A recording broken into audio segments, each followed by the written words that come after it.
ये भारत देश है, 110 करोड़ हिंदू इस देश में रहते हैं और किसी को लेके चलेंगे वो। इसीलिए ये देश प्रेमी भारत है, यहाँ पर कोई नफरत नहीं फैलाता किसी के साथ। गलत काम करने वाले को यहाँ रहने नहीं दिया जाता। अब आदमी अगर लोकसभा में बैठ के आंख मारेगा तो वो मोहब्बत की दुकान ही खोलेगा ना। फिर मोहब्बत की दुकान में वो फिर कहेगा आंख मारो, फ्लाइंग किस करो ताकि दुकान चले। कमाई आ गई ना, पहली कमाई 400 करोड़ रुपया, ये उसी का है। जो लोग आदिवासी के नाम पे राजनीति करते थे, केवल वो राजनीति करते थे। भाजपा राजनीति नहीं करती, आदिवासी चेहरे को उठा के मुख्यमंत्री बनाती है।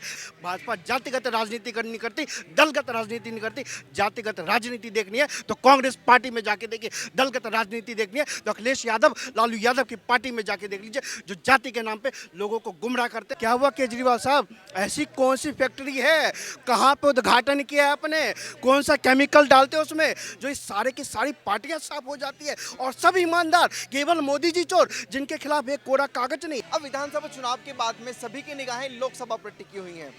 अब ये 3 राज्यों में जो नए सीएम हैं, इनकी किसी ने उम्मीद नहीं की थी, किसी ने कल्पना भी नहीं की थी। इस पर मैं सवाल करूंगा।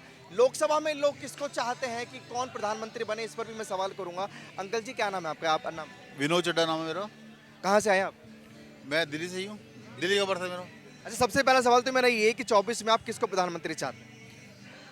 देखो, इसमें बोलने की जरूरत ज़्यादा नहीं है। मैं नहीं चाहता, एक 10 साल का बच्चा भी चाहता है कि हमारे देश का प्रधानमंत्री मोदी जी हों, क्योंकि उन्होंने अच्छे काम किए हैं और बहुत अच्छे काम किए हैं, लोगों के दिलों में बस चुके हैं। और यही नहीं कि हिंदू धर्म, सभी धर्मों के लोगों के दिलों में वो बसे हुए हैं आज की डेट के अंदर। तो नरेंद्र मोदी जी को चाहते हैं हम लोग, वहाँ हमारे प्राइम मिनिस्टर वही 2024 में वही बने। नरेंद्र मोदी को चाहते हैं। देखिए, फिर राजस्थान में नए मुख्यमंत्री बने भजनलाल शर्मा, कैसा लग रहा है? देखो, भजनलाल शर्मा बने, बहुत अच्छी बात है, कॉन्ग्रेचुलेशन मेरी तरफ से। मगर एक बात और भी है, वो इनसे भी एक्सपीरियंस होल्डर लोग थे, बाबा बालकनाथ थे, उनको बनाया जाना चाहिए था। हम लोग वो भी चाहते थे, मगर भजनलाल जी को इतनी जनता जानती नहीं है, बालकनाथ को सब जानते थे। यहाँ थोड़ी सी भारतीय जनता पार्टी ने मिस्टेक की है। उसके लिए मैं इतना ही कहूँगा कि अगर बाबा बालकनाथ को बनाते ज़्यादा बेटर था। देखो, तो काम देखेंगे इनको कि वो काम कैसा कर रहे हैं। बालकनाथ बनते, लेकिन आप कह रहे हैं कि अच्छा होता। अच्छा, राहुल गांधी जो प्रयास कर रहे हैं प्रधानमंत्री बनने का 24 में, क्या लगता है वो बन पाएंगे? नहीं, वो बकवास बात है, वो नहीं बन सकते। वो तो देखो, एक बात सुनो, बरसाती मेंढे की तरह उछलना, फायदा कुछ नहीं है उसका। ओहदे में बड़े हुए अच्छे इंसान की वैल्यू समझे, उनको बोलने का तरीका आना चाहिए, कैसे किसी की रिस्पेक्ट करते हैं, चाहे वो अपोजिशन में ही क्यों ना हो। एक प्रेजेंट प्रेसिडेंट के लिए उल्टा सीधा बोलना, ये उनको ले डुबा है और ले डूबेगा। डूबेगा। अच्छा, आपने कहा था कि मैं बॉलीवुड से हूँ। बॉलीवुड भी बड़ा निशाने पर रहता है, बॉयकॉट बॉलीवुड ट्रेंड चलते हैं कभी कभी। कहते हैं कि बॉलीवुड जो है वो कहीं ना कहीं हिंदुत्व पर चोट करता है। कहने का मेरे मतलब ये है, बॉलीवुड जो हर जगह आता है, चाहे वो पॉलिटिक्स हो, चाहे वो बिजनेस हो, चाहे फिल्में हो, कुछ भी हो, बॉलीवुड का काम तो रोल सबसे आगे है। तो उसके अंदर ये कहना कि वो जो आप बोल रहे हो, ये वो ऐसा कुछ नहीं है वहाँ पर। बॉलीवुड वाले भी पसंद करते हैं मोदी जी को और उनके कामों को। देखो, क्यों नहीं करते, बॉलीवुड वाले भी मोदी जी के फैन हैं। हाँ, बिल्कुल फैन है। एक अच्छे प्राइम मिनिस्टर का कौन फैन नहीं होगा। उन्होंने बॉलीवुड के, मोदी जी भी बॉलीवुड के फैन हैं और बॉलीवुड भी मोदी जी का फैन है। कुछ एक्टर्स हैं और विपक्षी नेता तो कहते हैं कि मोदी जी एक पक्ष की बातें ज़्यादा करते हैं, हिंदुत्व को लेकर चलते हैं, बेरोजगारी ज़्यादा हो। ये बकवास की बातें करते हैं। हिंदुत्व को, हिंदुस्तान में हिंदुत्व को लेके चलेंगे और किसको लेके चलेंगे। ये भारत देश है, 110 करोड़ हिंदू इस देश में रहते हैं और किसी को लेके चलेंगे वो। ये मेरी बात का जवाब दो आप मुझे। भारत है, उसके अंदर सभी लोग रहते हैं, उन सबको लेके चल रहे हैं, मगर फर्स्ट नंबर पे हिंदुत्व तो हिंदुत्व ही चलेगा। जैसे बाकी कंट्रियों में हिंदुओं को निकाल के फेंक रहे, आप चाहते हैं कि मुसलमानों के यहाँ से फेंक दिया जाए? ऐसा कभी होता, ऐसा होता तो आज भी मुसलमान यहाँ देश में ना होता। ऐसा नहीं है कि यहाँ पर निकाल नहीं सकते, निकाल भी सकते हैं, लेकिन ये देश के अंदर एक सभ्यता है, एक स्टैंडर्ड है, एक क्वालिटी है कि वो चाहते हैं एक माहौल बना हुआ बना रहे, सब रहने दो उनको। इसीलिए ये देश प्रेमी भारत है, यहाँ पर कोई नफरत नहीं फैलाता किसी के साथ। गलत काम करने वाले को यहाँ रहने नहीं दिया जाता। अच्छा, मोदी जी के कामों से आप इंस्पायर हैं। कौन कौन से ऐसे काम हैं जो देश हित में अच्छे किए हैं, बॉलीवुड के लिए बढ़िया काम किए हैं, जनता के लिए बढ़िया काम? सबसे बड़ी बात मैं आपको मोदी जी के बारे में ये बताना चाहता हूँ कि मैं उनका फैन भी हूँ और एक कलाकार भी हूँ। मैं मैं ये बता देना चाहता हूँ, मोदी जी ने सबसे पहले डिफेंस मजबूत की। हाँ, पहले क्या 2014 से पहले क्या होता, हमारा जो हमारा असला था, जो हमारा ये आर्टिलरी सिस्टम था, सारा बाहर से लेते थे ये लोग, और एजेंट लोग चलाते थे, उसमें कमीशन खाते थे ये लोग। आज हमारे देश में बन रहा है, और एयरक्राफ्ट से लेकर के तेजस तक हमारे देश में बना है। और बाहर की कंट्री हमसे डिमांड करी, हमें ये सामान दो, हमें तेजस दे दो, हमें एयरक्राफ्ट दे दो, हमें टैंक दे दो, हमें बंदूकें दे दो। पहले क्या होता था, हमारे AK-47 भी बाहर से आती थी, और हमारे देश में असेंबल हो रही है। Bullet shoes, snow shoes, bullet jacket सब इंडिया में बन रही है। एक तो ये काम डिफेंस का बहुत अच्छा हो गया, और हमारे सभी बॉर्डर सेफ है। कामों की वजह से क्या नामों की वजह से? नहीं, नाम जो है वो काम की वजह से ही बनता है। अब आदमी अगर लोकसभा में बैठ के आंख मारेगा तो वो मोहब्बत की दुकान ही खोलेगा ना। फिर मोहब्बत की दुकान में वो फिर कहेगा आंख मारो, फ्लाइंग किस करो ताकि दुकान चले। यानी ऐसा आदमी प्रधानमंत्री कैसे बन सकता है, मुझे ये बताइए। दिक्कत क्या है? मोहब्बत की दुकान खोल रहे हैं तो वो तो कह रहे हैं कि नफरत है इसलिए मुझे मोहब्बत की दुकान खोलनी पड़ रही है। एक साथ रहना चाहिए सभी को। हाँ, सबको रहना चाहिए। तो उसकी कमाई आ गई ना, पहली कमाई 400 करोड़ रुपया, ये उसी का है, मोहब्बत की दुकान का। मतलब वाहियात बातें करते हैं। एक बात मैं कहना चाहूँगा, सॉरी, मोहब्बत की दुकान, राहुल गांधी से ये पूछो यहाँ पर नफरत की दुकान कौन सी चल रही थी? यहाँ नफरत की दुकान कब चल रही है? ये नफरत फैलाने वाली बात राहुल गांधी कर रहा है, और इसको ये सोच समझ के विचार करना चाहिए, ऐसे बयान देने से बचना चाहिए। प्रधानमंत्री की जो सपने ले रहे हैं ना, ये बातें उनको प्रधानमंत्री नहीं बनने देंगी, नहीं बनने देगी। भूल जाए इस बातों को, ऐसी बातें करने की नहीं होती। नहीं नहीं, मैंने बहुत पहले एक आर्टिकल लिखा था, उसमें मैंने लिखा था कि राहुल गांधी जो है ना, he will be a perfect puppet. Puppet का मतलब होता है कि जो खिलौना हो, जिसको कोई भी उसको इस्तेमाल कर सकता है, और वही उसको इस्तेमाल किया जा रहा है। कौन इस्तेमाल कर रहा है राहुल गांधी? उसके आदमी जो लोग हैं उसके आसपास, मतलब कोर्ट ने उसको बेदखल कर दिया और वो काले कपड़े पहन के आ गया सड़कों पे। मतलब ये कोई तरीका है? कोर्ट का आप सम्मान नहीं करते तो आप तो MP बनने के भी लायक नहीं हैं। उसकी दादी ने भी यही किया था, कोर्ट ने उसको निकाल दिया और उन्हें इमरजेंसी लगा दी। इमरजेंसी में लाखों को जेल में डाल दिया, जिनमें मैं भी एक था। है जी, बात यह है कि अच्छा, आप भी जेल गए थे इमरजेंसी के वक्त? हाँ जी, पर्सनल इमरजेंसी को उसने नेशनल इमरजेंसी बना दी है। पर्सनल लॉस जो था, जो मारुति कार थी ये लॉस में जा रही थी, तो 400 करोड़ रुपया अपनी जेब में डाल के मारुति कार जो है ना नेशनलाइज कर दी। है जी, कहा तो ये कहती तो ये थी कि ये जो है ना गरीबों का देश है, लेकिन ये मरते हमेशा वीरों के यहाँ ही है, चाहे वो महात्मा गांधी क्यों ना हो। लेकिन अभी तो वो कह रहे हैं कि कांग्रेस गरीबों की पार्टी है, अजी बीजेपी अमीरों की पार्टी है।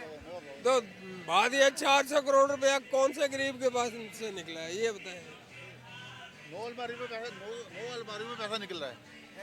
कांग्रेस के सांसद शाहू साहब के पास से 9 अलमारियों में पैसा निकल रहा है। अभी 350 करोड़ रुपए क्रॉस हो चुका है, अभी आ रहा है। ये बताओ, ये कांग्रेस कौन सी दूध की धुली पार्टी है? राहुल गांधी बोलते हैं हमारी पार्टी है। अरे तुम्हारी पार्टी कहाँ से साफ है? हर जगह करप्शन पकड़े जा रहे हैं, तुम्हारे सांसद पकड़े जा रहे हैं। तो तुम किस बात के लिए कह रहे हो हमें पार्टी का? हम सेंटर में आना चाहते हैं, सदन में आना चाहते हैं। ये भूल जाए राहुल गांधी जी, आप कम से कम 2029 तक तो आप भूल जाओ कि आप सेंटर में आओगे। ये हमारा भी चैलेंज है। 29 के बाद आ सकते हैं? 29 के बाद 29 में जवाब देंगे इसका। पहले 2029 तक वेट तो करें, वो क्या होता है इनके साथ। क्या नाम भैया आपका? बीके पोद्दार। देखिए, राजस्थान के जो मुख्यमंत्री चुने गए हैं, किसी को उम्मीद नहीं थी कि वो मुख्यमंत्री बनेंगे। बालाकनाथ जी को चाहते थे। आपको कैसा लगा? देखिए, राजस्थान में भारतीय जनता पार्टी ने सिद्ध कर दिया, चाहे राजस्थान हो, छत्तीसगढ़ हो, मध्य प्रदेश हो, कार्यकर्ताओं की पार्टी है, और कार्यकर्ताओं के दम पर, कार्यकर्ताओं के बलबूते आज भाजपा 2 से लेकर 400 तक पहुंची है। 350 का आंकड़ा अगर उसने छुआ है तो इसी कार्यकर्ताओं के बल पे अब भाजपा ये नहीं देखती कि अंतिम पंक्ति में बैठा हुआ व्यक्ति ही मुख्यमंत्री के काबिल है, वो चाहे आखिरी पंक्ति में बैठा हो, लेकिन वो भाजपा का कार्यकर्ता हो और जमीनी स्तर पे कार्य करने वाला कार्यकर्ता, फर्श से लेकर अर्श तक पहुंच सकता है, ये भाजपा ने सिद्ध करके दिखा दिया है। परिवारवादी पार्टी को एक झटका दिया है और जो परिवारवादी पार्टी के नाम से अपनी दुकान चलाते थे उनकी दुकानों को बंद करने का काम किया है कि नहीं, राजे महाराजे का जो शासन चलता आ रहा था वो बंद करने का काम किया है।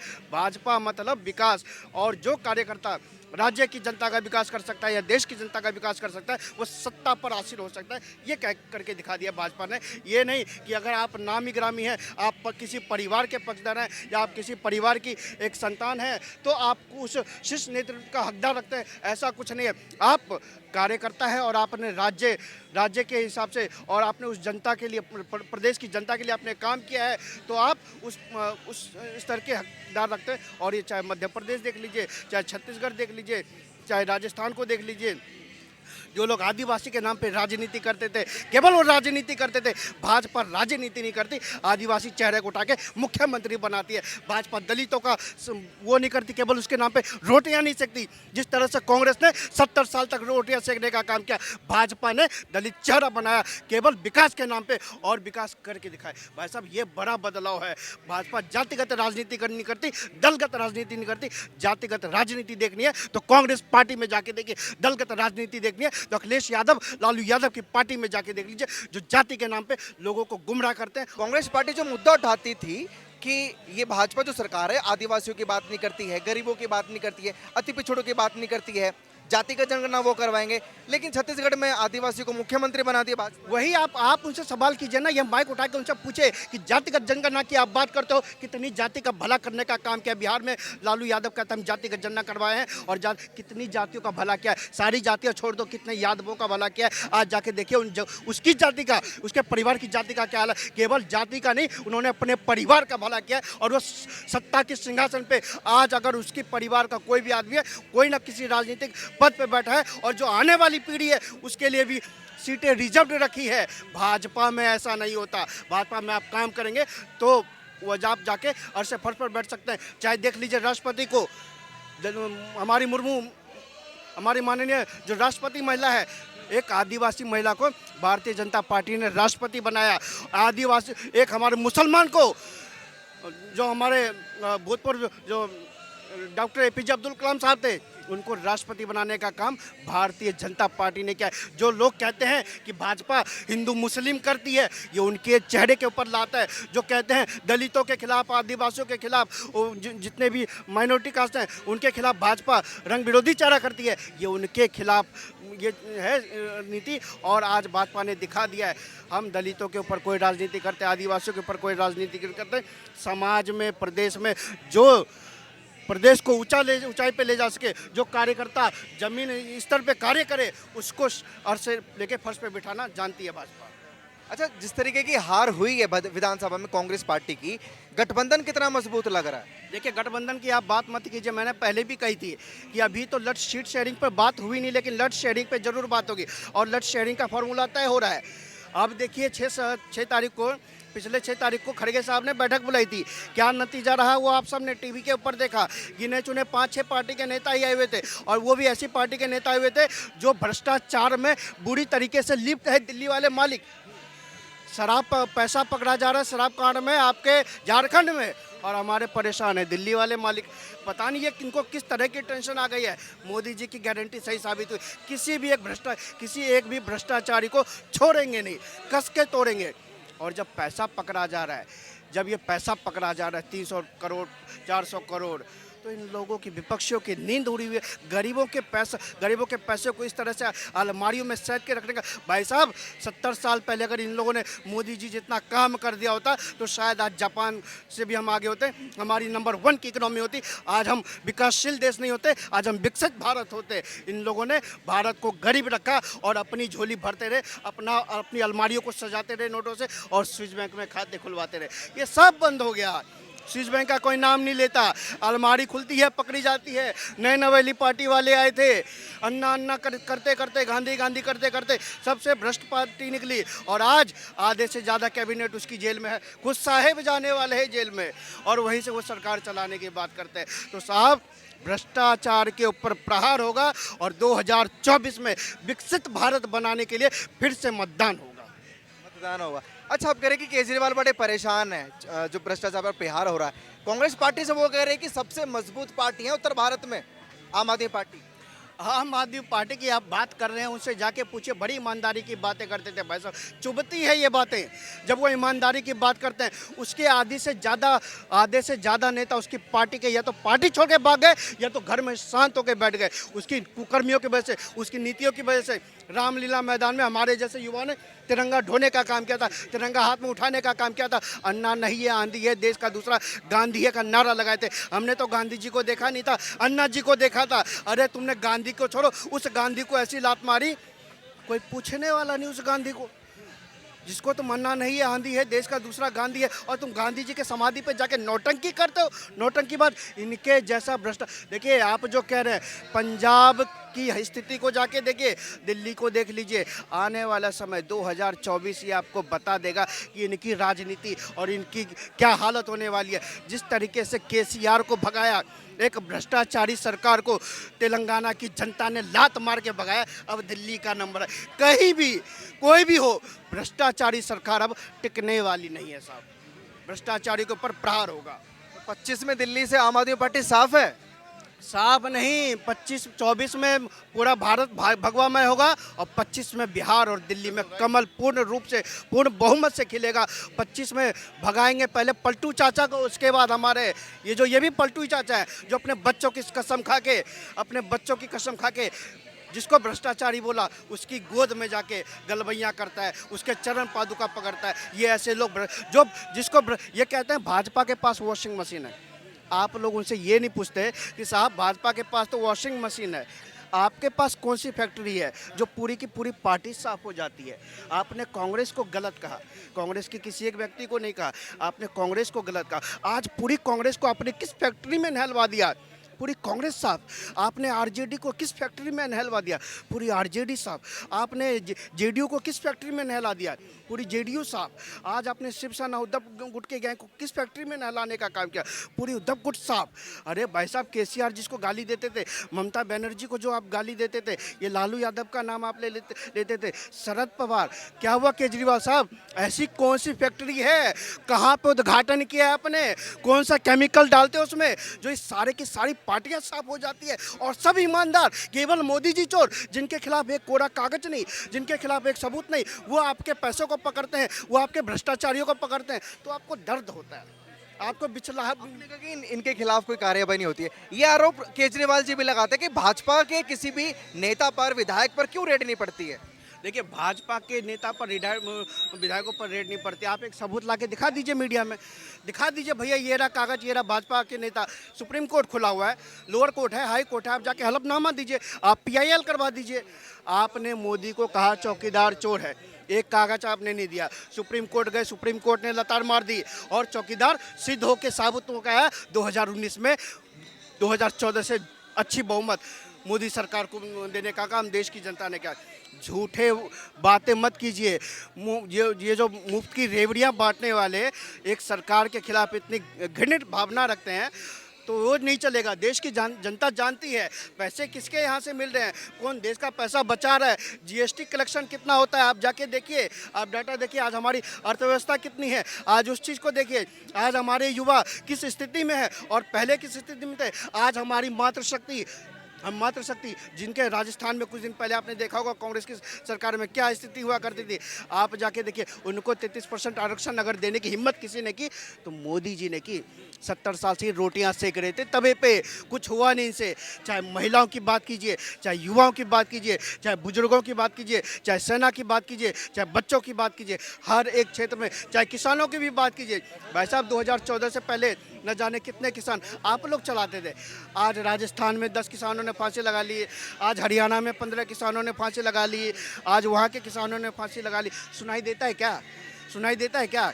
आज उन किसानों के बैंक खाते खुलवाने का काम मोदी जी करते हैं और उसमें 6000 डालने का काम भी मोदी जी करते हैं। तो साहब, कैसे उस आदमी को, कैसे उस भावी जो हमारे देश का चौकीदार है, कैसे हम उसको सत्ता से उखाड़ दें?